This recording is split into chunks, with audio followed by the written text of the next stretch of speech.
Ia, o te fia toi whatalo whatfo i whafunga anga nei e tātou paanga. Ia e maise o sa mole atu pele. Ia o whia lavalo e maua mai e pēa le tautua whai pēa lau loa Bay Global Networks. Ia usu mai loa lau whafonga. Ia o se tau whainga ne ala i tātou tala mai sa mua i le aso ma le aso. Ia e pei ona iai fo i le nei aso lua. O le aoli nei le ana whaasalaina i le luas fultau sanga le to ese ia se tamai fast food whaatau sanga le matua. O no molianga e o atu tolus fulua o whainga a inga whai wha malosi malona lava fine moni. Na tuina maispola inga le whaamisinonga maulunga e le awhionga le whaamisino i apulea i Emperor's Roma. E tapu ai le whaasalalawina o le ngole li le nei e peo le molia. A toai fo i maltentiti na awhia o no puipuinga o tula fono. I le sootanga wawa lata o le nei tama ma le tentiti le nei pe o na awhia. I tō laulanga le nei mata upu na ilo ai, o le tausanga e lua afes fulfitu ia i anuarin a matama ia ia soli ngā tula fono. Le li le nei lo na fine i taimi e andu ai lo na toa lua po tina o le tene titi ta alonga pingo. I leo wha inga morianga e o atu tolus fulua, o taimi na wha ama losi ai e le li le nei lo na fine, a o le taimi le na whato as fulfitau sanga si nei tene titi ma o lo a onga le kolisi. Ne wha alia i wha maumonga le wha masinonga, e ui se tama whai atu le nei tene titi e te te elon ta mai ana whainga le alofa, pe i taina wha o ngai na lava le maa losi, o le o lo mo lia e wha atino ai ona tu ina naunga, ma ia tau wha mataa wai tene titi e awa lava ne i tau tala pe tau wina i lontina nei ngā yoinga. Na whato ali ai nei soli ngā tūla whono i na ua tau el tentiti na awhia i a nei whainga lona tama i le to alua lona tuangane. Le ana li pote ai loa e lona uso wha le tūla whono le nei mata upu i leo leo. O leo ta oi wha mau mango al tau sanga lava le lua afes fulfitu. Na tau wina i al tentiti i lona tina i a whainga nei o lona tama peitai. Na te ena le li o lo mo lia matani to luina lava il tina o le ainga i a pepelo le li i le nei. I le whafonga ina o le whai unga le nei mata upu na sauno ai le a whionga le whaamisino i apule ai. E mato ai onga lava le whaatino ina le tamale nei e pe ona molia. O le nei soli ngā tūla whono pe a fua atu i ai. I le toi titi lava tolu tau sanga o whaatino i lona lava whawhine. Na sauno ofpule ai o whanau teine, e te tau ona malupuipuia i o lātou a inga i lalo wa inga o lātou mātua, ai mai se lava o lātou tamā pe tai, wale o lea. Na whaania pulea i o le tue onga i nei soli ngā tūla whono. E le ngata o le vāo tau sanga o le tamao mo lia malo nā whawhine.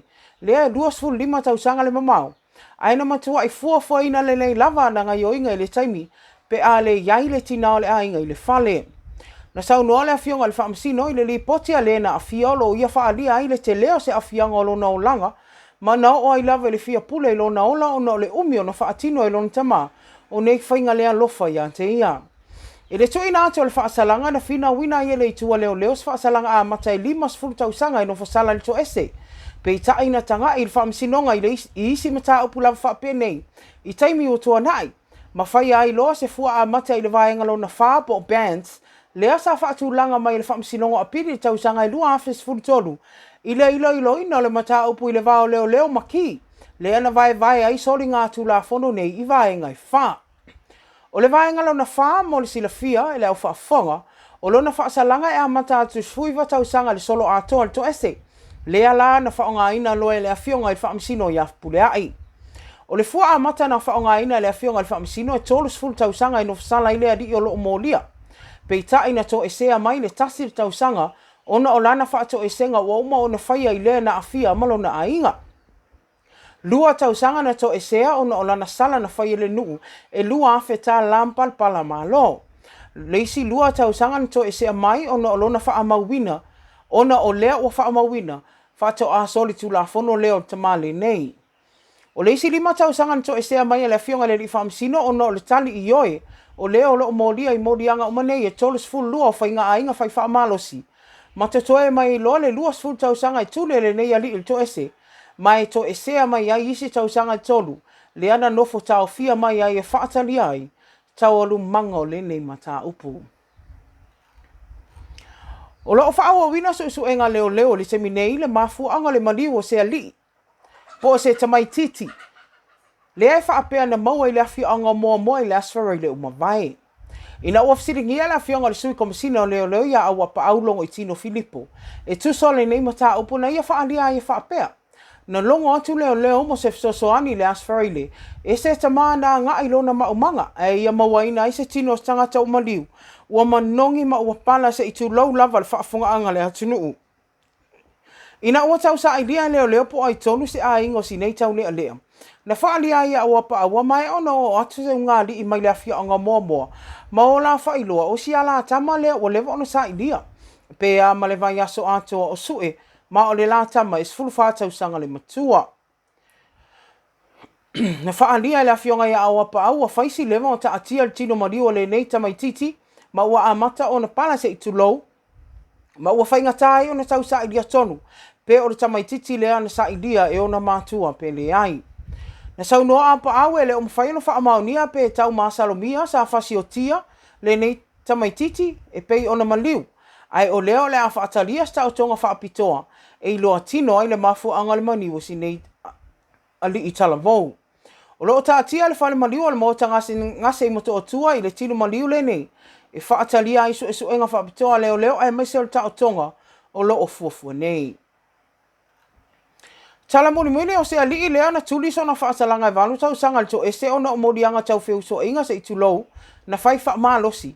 Sa to e whaasalaina le whaamisidonga i tuli nis tau sanga le to ese le maasina le nei. Ona o se isi fo isoli ngā tula fono lava whape nei. O le nei isoli ngā tula fono e tusa o whaamaumonga le whaamisidonga. Na tula i maia o palola i tua le alii le nei whai unga o vai yaso. O le tein titi na afia o le tamateni al to ondua o le alii e pei o na moria. Ma o le ala leo le le mawhai o na whailoa o le ingoa le nei tau nea lea. O na pui pui ngol tula fono le tein titi e pei o na afia. O le nei ali e tolus fulu valu tau sanga le matua e mai le afia o ngau iwa, vai toloa, matanu malala. Leo na tua ia mamoria ilo na whai o ni amionga matanga ilo na Filifai. I le lauina o le whaasalanga e pei o na fonga ina le afia o le whaamisino sili a sa tiu si mativa perese. E onga ngai o inga msoli ngā tula fono le ali le nei na whaia. Ai mai se lava, o lele ai o stal tonunga e mawhai o na manu tein titi na afia, ia te ia, a o avea ai maona ta mawhai.